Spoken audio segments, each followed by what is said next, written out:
friends! Welcome back to my channel where it is another day and another chance to see which one of my figures is going to fall over.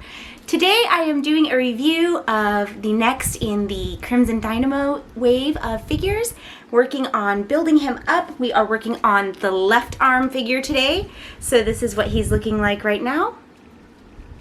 Pretty awesome. I'm getting more and more excited about him every day. And the figure that came with him is Red Guardian.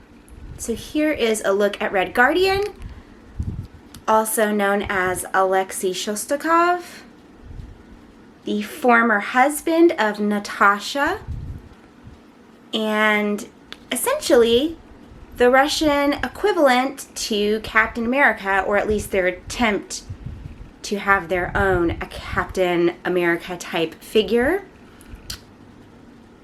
So here is a good look at him. This is an MCU figure. He is being played by David Harbour in the movie. You will know him from Stranger Things. He plays the sheriff.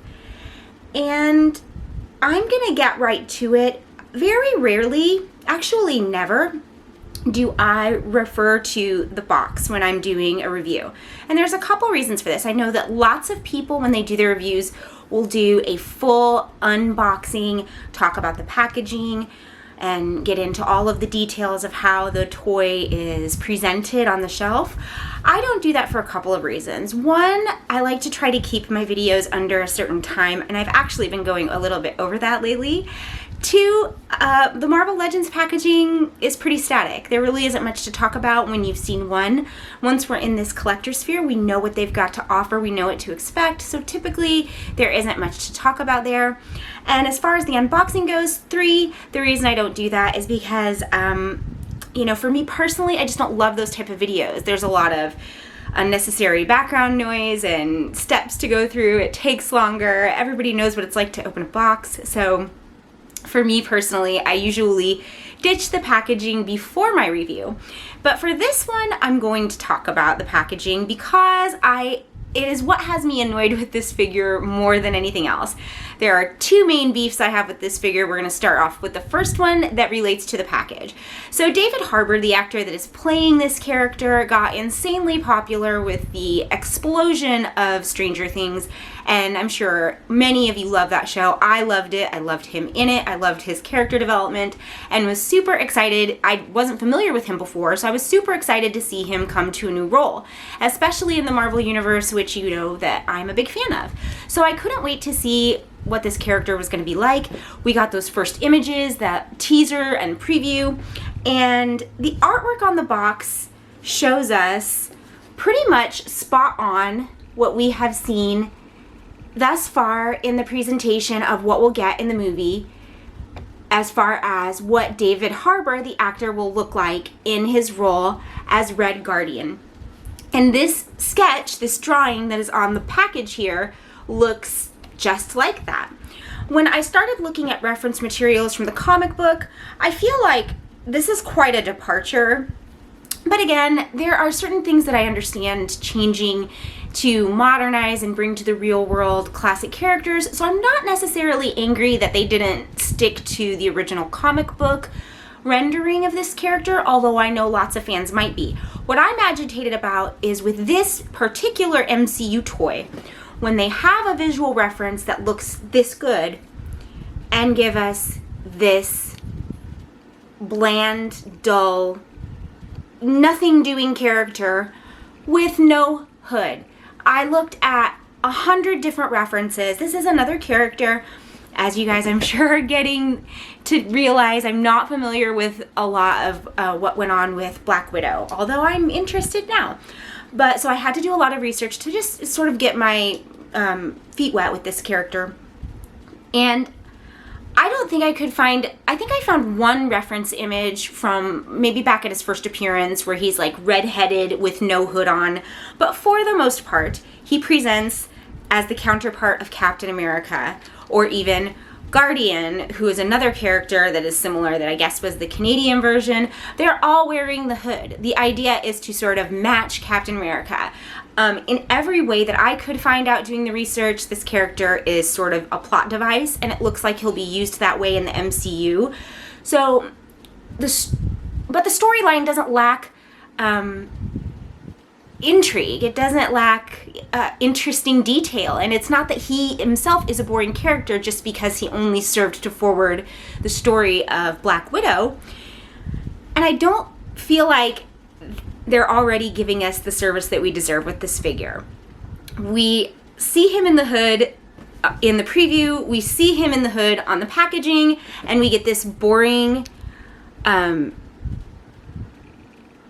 character that looks nothing like David Harbour, who has such a distinct look.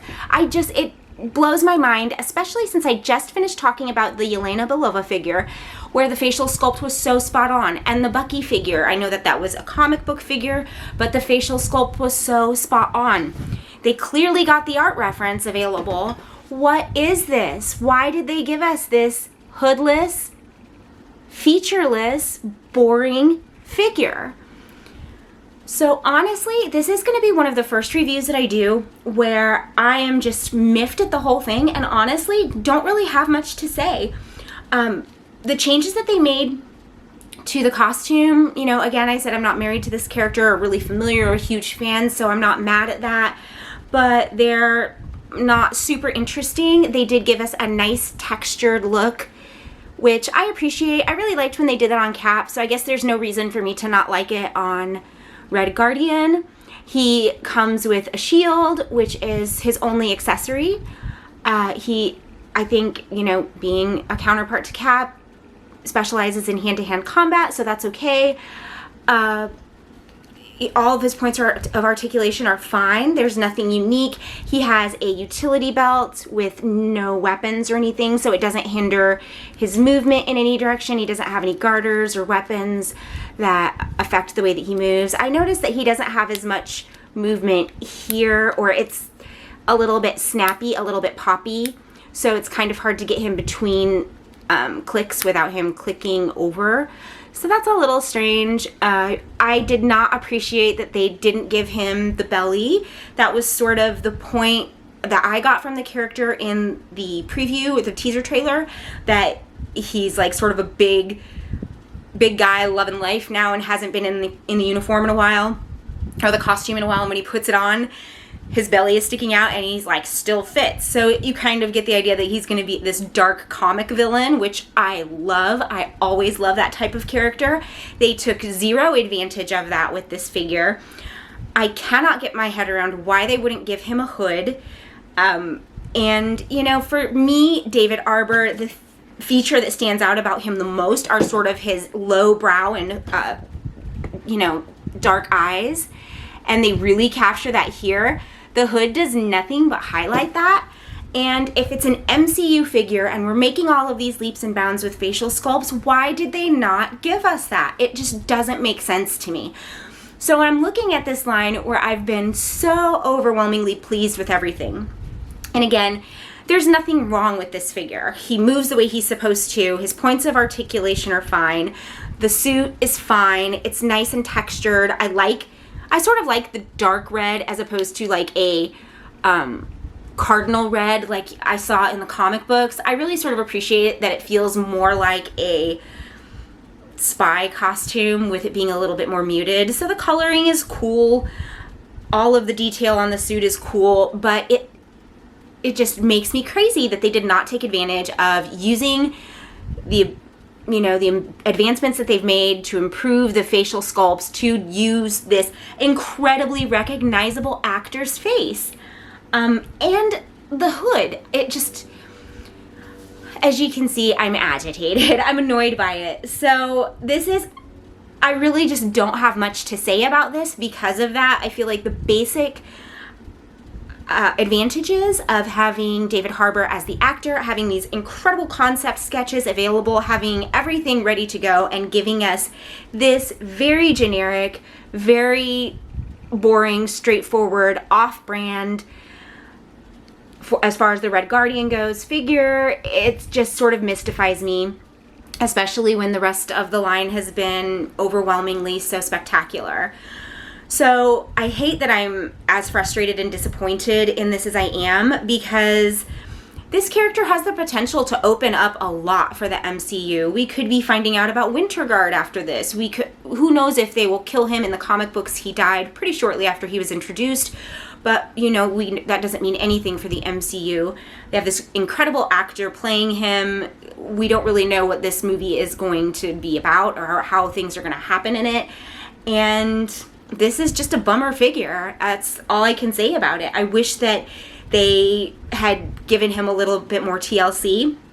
And I was interested to see in the comments on one of my videos that one of my viewers felt like they were super frustrated with seeing MCU figures when there were so many comic book figures that hadn't been made yet. And I thought that was such an interesting perspective, but it resonates a little bit more for me now with this figure. When they're taking these figures that are new to or new characters that are being presented to us in a new way, and they're not doing them justice.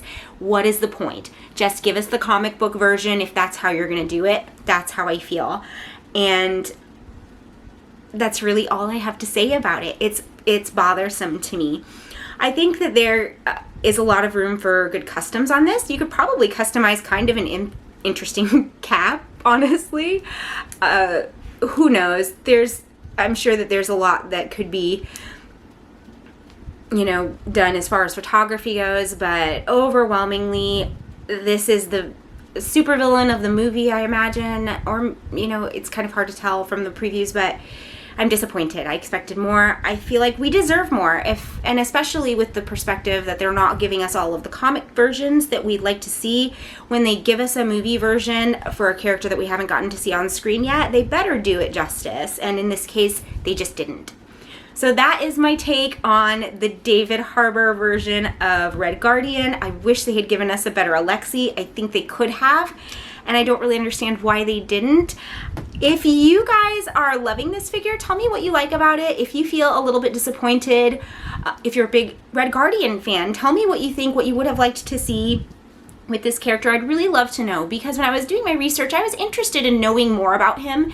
And I see that since he's always sort of been a plot device, there's a really great path, or a number of paths, you know, possible for him as a part of the new MCU.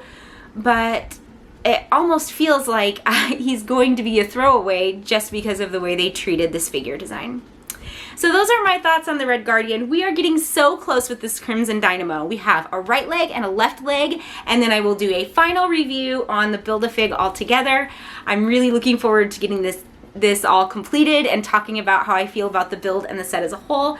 Thank you guys so much for watching my videos. I'm so appreciative of all of your feedback and comments.